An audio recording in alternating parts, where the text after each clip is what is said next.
Every zombie movie has programmed you wrong. The shambling hordes, the infected bites. That's not what ends most people, not even in the top 5.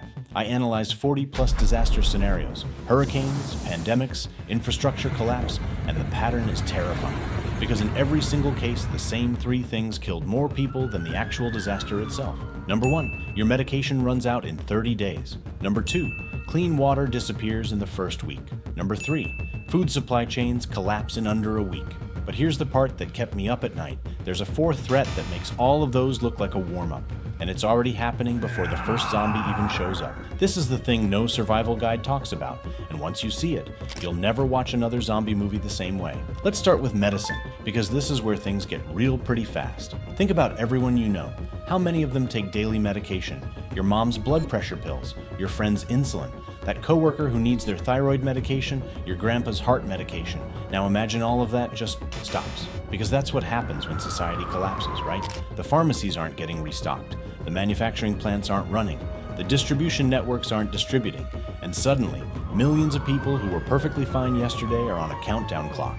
Diabetics without insulin. They've got weeks, maybe months if they're lucky and ration carefully. People with heart conditions? Could be days. Folks on blood thinners, immunosuppressants, psychiatric medications. The list goes on. And here's the kicker. These people aren't dying from zombies. They're dying because the systems we built our entire lives around just vanished overnight. You know what's wild? In the US alone, over 130 million people take prescription medications regularly. That's almost half the population. Half. And in a zombie apocalypse scenario, most of those people are on borrowed time from day one, and there's not a single zombie involved in their death. But wait, it gets worse, because it's not just chronic conditions. What about infections? You cut your hand on a fence while running from zombies, no big deal in normal times, right? Slap some antibiotics on it, you're good. But now, that cut could kill you. A simple bacterial infection becomes a death sentence when there's no amoxicillin, no penicillin, no modern medicine to fall back on. We've gotten so used to modern healthcare that we've forgotten how fragile we actually are without it. And that fragility, that's what would stack bodies way faster than any zombie horde. Now let's talk about water. Clean, drinkable water. You know that stuff you just turn a tap and it appears? Yeah, that's not happening anymore. Here's something most people don't think about. Modern water treatment is incredibly complex. It requires electricity, chemicals, trained operators, and constant maintenance. When the apocalypse hits and the power grid fails, all of that stops. And I mean all of it. So now you've got millions of people in cities, suburbs, everywhere, and they can't just turn on the tap anymore. What do? They drink from rivers, lakes, streams, whatever they can find. And you know what's in that water? Everything. Bacteria, parasites, viruses, chemical runoff, animal waste. It's a biological nightmare. Cholera, dysentery, typhoid, giardia, these aren't zombie bites. These are diseases that killed millions of people throughout history, and they'd come roaring back the second our water treatment plants went dark. And they'd kill fast. Dehydration from dysentery can kill you in days, especially if you're already weakened, stressed, or malnourished. Can you boil water? Sure, if you have fuel in a container and the knowledge to do it properly. But think about the scale here. Think about cities with millions of people who've never had to purify water in their entire lives, who don't know how long to boil it, who don't have the resources to do it for their whole family every single day. The death toll from waterborne diseases alone would be staggering. And again, not a single zombie involved. All right, let's move to food, because this is where the apocalypse really shows its teeth. Modern society runs on supply chains. Everything you eat, unless you grow it yourself, comes from somewhere else, often somewhere very far away. Your bread, wheat from Kansas, processed in Nebraska, shipped to your local store. Your vegetables, California, Mexico, sometimes halfway around the world. Your meat, industrial farms, processing plants, refrigerated trucks. All of that requires infrastructure, roads, fuel, electricity, workers, coordination.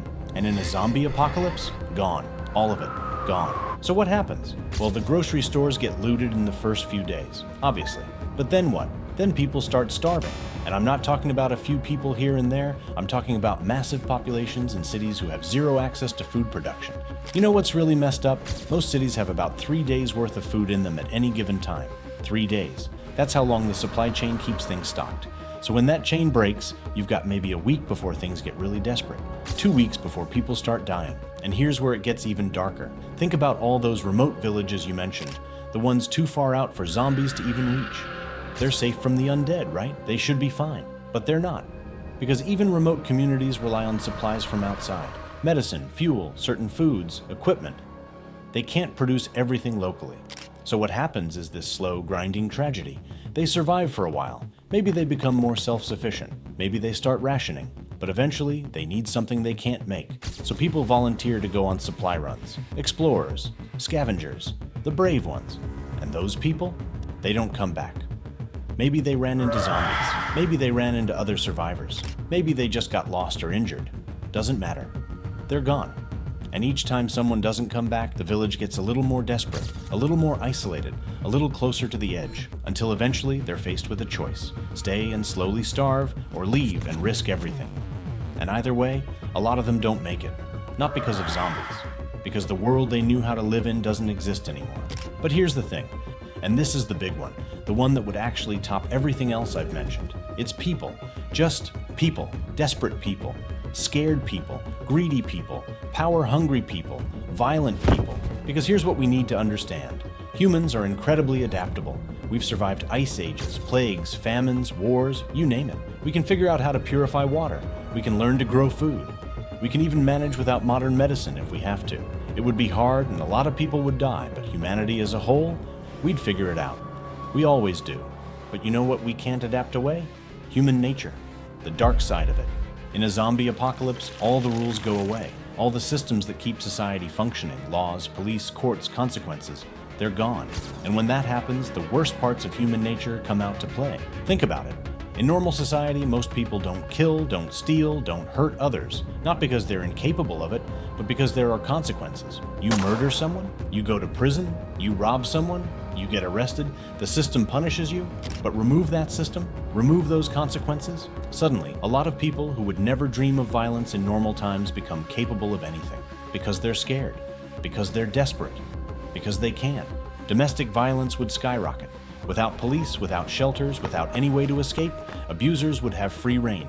And their victims, nowhere to go, no one to call, just survival or death. Then you've got the opportunists, the people who see the apocalypse as a chance to take what they want. Looters become raiders, raiders become warlords. And suddenly you've got armed groups roaming the countryside, taking supplies, taking territory, taking people. And if you're in their way, you're dead, or worse. You've got people killing over food, over water, over medicine, over shelter, over nothing at all, just because they can. You've got communities turning on each other, neighbors betraying neighbors, friends killing friends, all because the thin veneer of civilization has been stripped away, and what's underneath isn't pretty.